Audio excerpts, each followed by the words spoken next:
other people that you network with, you're going to have to be willing to put your guard down a little bit and be vulnerable with each other. The denomination you grow up in is not the denomination you end up at. But the reality is a few things. If we're all kingdom minded, it doesn't really matter where someone ends up going to church.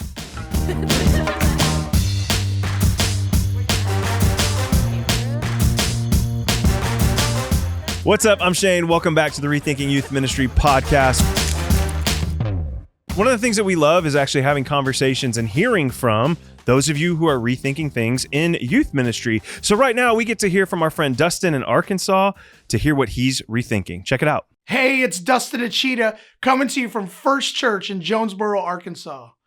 I was asked to give you one thing that I think we should change in youth ministry, and I think we need to network better with our youth groups in our towns. There are thousands of students that need to be led to Jesus, and we can do that better together than we do it alone.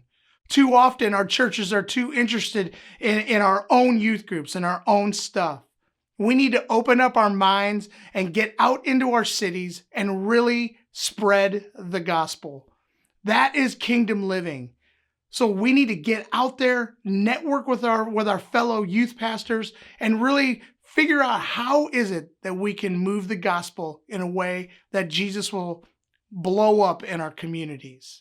That's the one thing I think we need to change. All right, y'all. Any thoughts on what Dustin's rethinking? I think it can be challenging. One, because other people that you network with, you're going to have to be willing to put your guard down a little bit and be vulnerable with each other. Oh, that's good. So, but it's doable. And I feel like we should be modeling that more and more. Most people, the denomination you grow up in is not the denomination you end up at. And so while they are with you, modeling what it looks like to participate with other believers is like an important piece of it. Yeah, that's true. That's true. Yeah. And I think, I'm still sitting with your little bit of your tension here, Jeremy, because I think that I agree with you. It does require a degree of vulnerability, but I think also there's a benefit of that. There's benefits in that senior leadership might not necessarily see. Yeah. The expectation of leadership is for you to have people showing up to your particular church, then collaborating with another church might make another church seem more appealing to a family. Yeah. But the reality is a few things. If we're all kingdom minded, it doesn't really matter where someone ends up going to church, as long as they are connected with the body of faith. But then there's another aspect to it too that could be a potential talking point for leaders is if there's a church in your community that's a bit more diverse than yours, then it can expose children, youth, families, teenagers to way more diversity than what you might have within your church. And if that's a goal for your ministry, then I think it's an asset. No, that's so good. It's interesting. I feel like Dustin gets this, but Candace, what you were just talking about, like it hits me. Like as a youth pastor, I remember there'd always be those like community things, and every youth pastor comes to the table and we're like, we want to do this together. Yep. But like, if their students started attending our ministry, or if our students started attending their ministry, it was like, well, that's not quite what we meant. You know what I mean? Together. But like, let's talk about that for a second. Like, we all have experience in those types of situations. What is that? And like, what should we do about it in order to do what Dustin is talking about better? It's pride. What you need is humility and be reminded that this is a kingdom mission. This is about God. It's not about us and our egos and us, because a lot of times if you think about the attendance, right?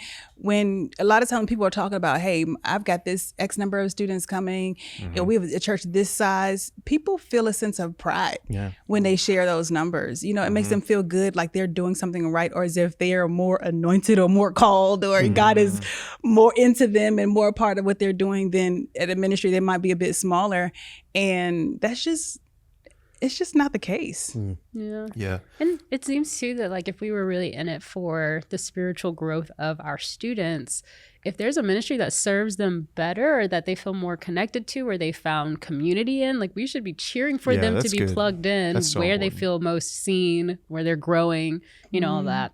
I also have a question though, maybe for you. Yeah. I'm curious how if your students, like if a ministry is really large and your students start going to another church's ministry, how do you know that? Well, Leslie, because I care about every individual student. And if you're like, let me see your roster. She used to be at my school. Leaves, at my I leave church. the 99.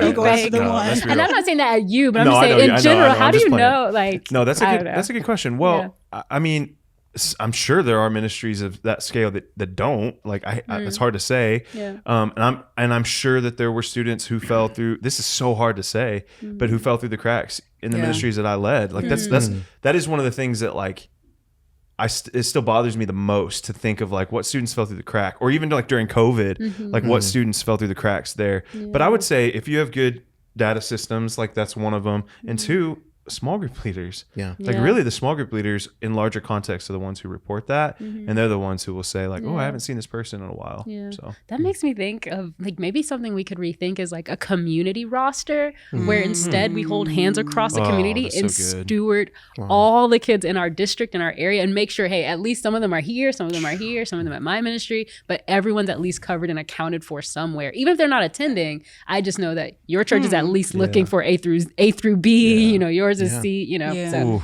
that could be kind of cool. Yeah, that's. But also, just imagine, Leslie, from what you said earlier, of if this is modeled well, how this trickles down into other areas besides just the church. That's so real. And into our communities and into the different businesses of our communities and families, that we as a church have an opportunity to really model what it means to be unified and to have this cohesive relationship with others that are not like us. Yeah, that's good, Jeremy. That's good. Well, here's what I think we all know. There are in every community tens, hundreds, thousands, tens of thousands, maybe even millions of students who aren't connected to local churches. And I think the more that we can do together, the more positive impact we can have on students all across our country and all across the world. And that's the hope for all of you as well. We know that you care and you're rethinking youth ministry in order to positively impact those students. In fact, we would love to hear how you're rethinking youth ministry. You can DM us at Orange Students and let us know. Maybe we'll respond to something you're rethinking. Who knows? We'll see in the future. But thanks so much for joining us, and thanks for rethinking youth ministry.